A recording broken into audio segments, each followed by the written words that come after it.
Hi and welcome back. Now in this chapter, I just want to go through some of the roles and the tools which are available and which are important from an exam perspective. So first is the database administrator role. So the database administrator is actually responsible for the operational aspect of the databases. So in many companies, you will have individuals or teams that would have the role of managing the databases within the company itself.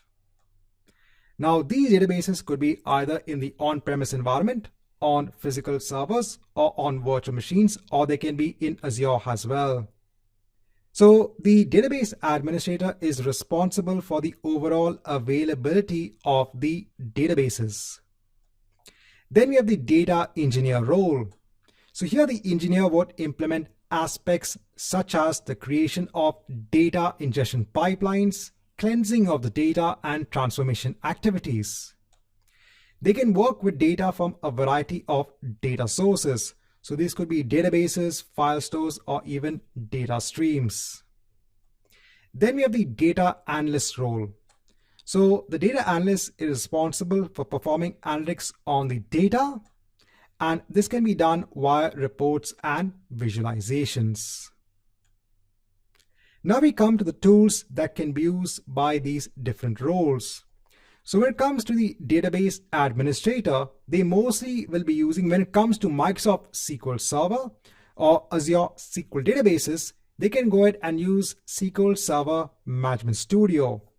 So this is a tool that can be used for managing the databases.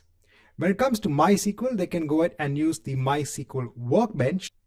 Now, when it comes to the data engineer role, so here the engineer will be working with SQL statements. So they can go ahead and use either SQL Server Management Studio or the SQL command line utility.